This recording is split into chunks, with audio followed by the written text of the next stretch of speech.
So then you'll be given a polynomial, p of x equals x to the fifth plus x to the fourth minus 3x squared plus 4x plus 6. And what we want to figure out is the number of sign changes, because we're trying to figure out the nature of the roots. So what is a sign change? What is a sign variation? Well, I'll show you. I start at the beginning and I just move over. This is positive to start with, so I move over 1. It's still positive. The sign did not vary. It stayed the same. So there's no sign variation there. Then I go over again. It went from positive to negative. That's one sign variation. This one was none. And then I move over. Oh, that is another sign variation because it went from negative to positive. So that's 2. And then I go to positive again. And so that's none. So the number of sign variations here for this equation is 2, because it switched signs, or it varied in sign 2 times when we just went over. So this means 2 sign changes. From these rules, now we'll look at the rules. It means, let's see, the number of positive real roots equals the number of sign variations, sign changes, or is fewer than this number by an even integer. So either we have 2 positive real roots, or take away an even integer, take away 2, we have 0 real roots, positive real roots. Okay, those are our choices. That's what this means. Then the second part talks about p of negative x. That means we just plug in a negative and see what happens to the signs. So we have negative x to the fifth plus negative x to the fourth minus 3 times negative x squared plus 4 times negative x plus 6, and then we simplify this. If I have an odd power, the negative can come out, so it's negative x to the fifth. Even makes the negative go away, so plus x to the fourth.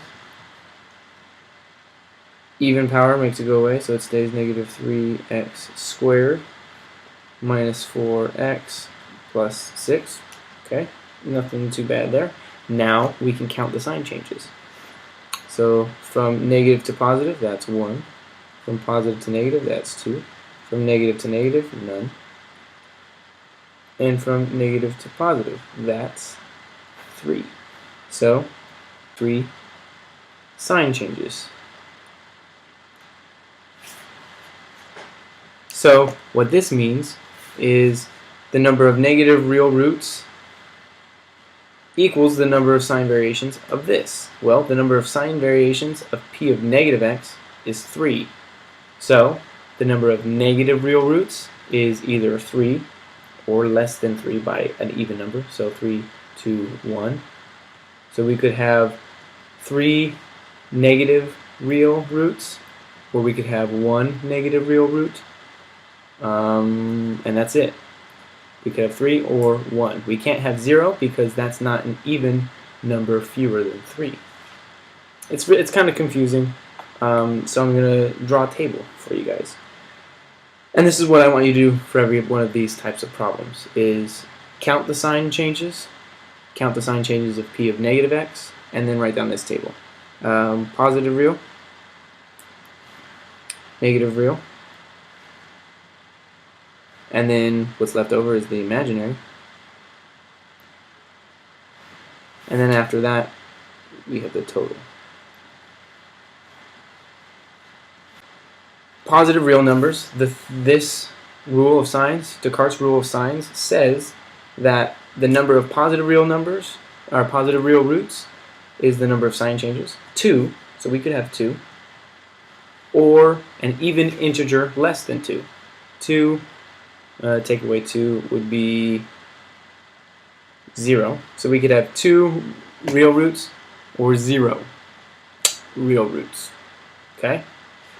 The total, we can look at the total number of roots by one of our theorems, saying that if we have a 5th degree polynomial, we have to have exactly 5 roots. So what I'm going to do here is write that the total has to be 5, and this will help us fill out the rest of our table. So if I had 2 real roots, and what's my other choice for, or 2 positive? So if I had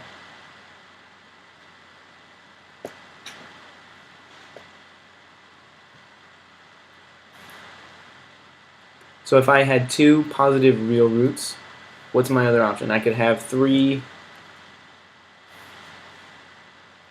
negative real roots, and that would be my total of 5. I can't have any more because I have a 5th degree polynomial. So that would mean I have to have 0 imaginary. That's in one case.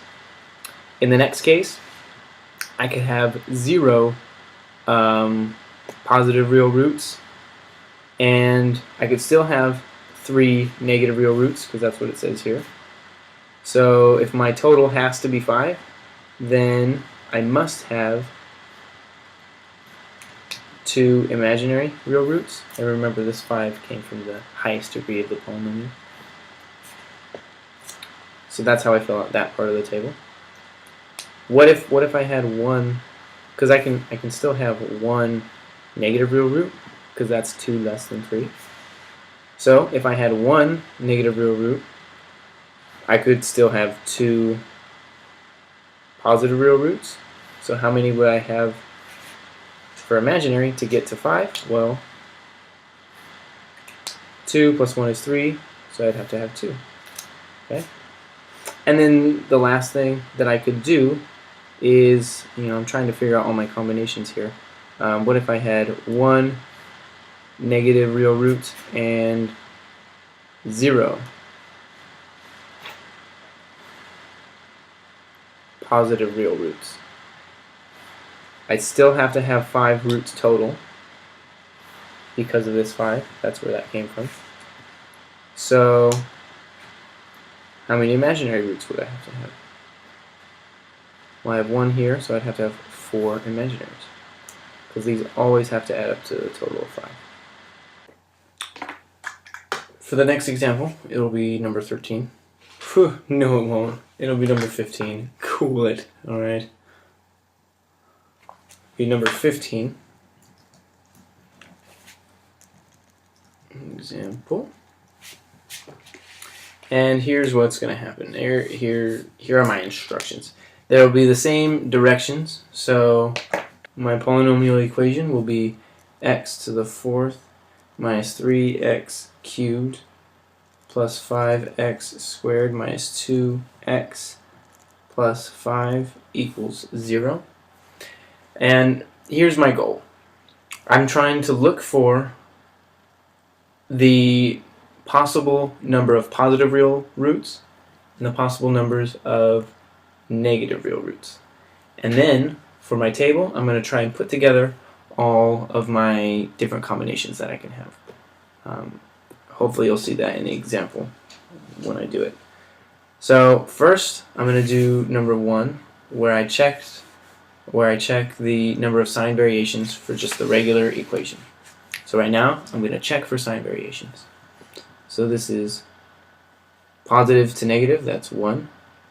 Negative to positive, that's 2. Positive to negative, that's 3. Negative to positive, that's 4. Okay? So here we have 4 sign changes. That means for our, let's see if I can write it here, positive real roots, we could have 4 positive real roots, or we could have 2 positive real roots, or we could have 0 positive real roots. Okay, and then we'll have to put that together. We might have to add more But in other examples, we might have to add more little slots depending on what we have for the negative real roots. So to find that part, we plug in a negative x and then simplify and count our sign changes again. So I'm just putting in a negative x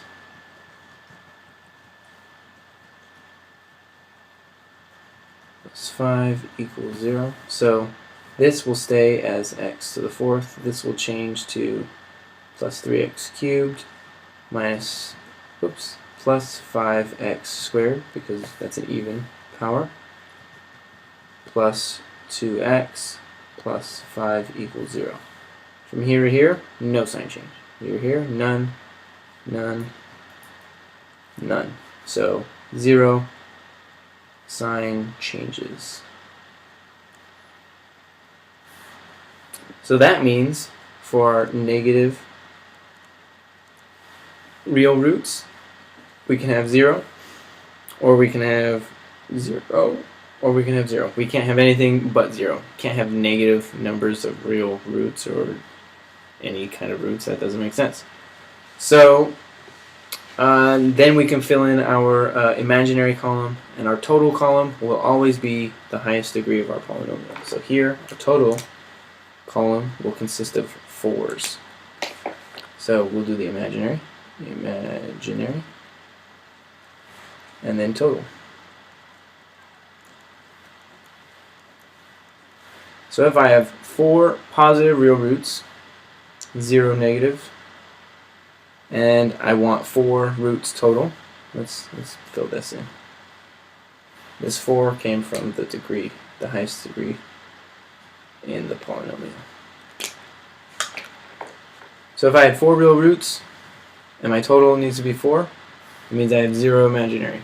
4 plus 0 equals 4. If I have 2 real roots, it means I have to have 2 imaginary, so I can get my 4 that I need, because that theorem says we have exactly 4. If I have 0 positive reals, 0 negative ones, I still have to have some roots. I have to have 4, so they must be imaginary. And that gives me my total of 4.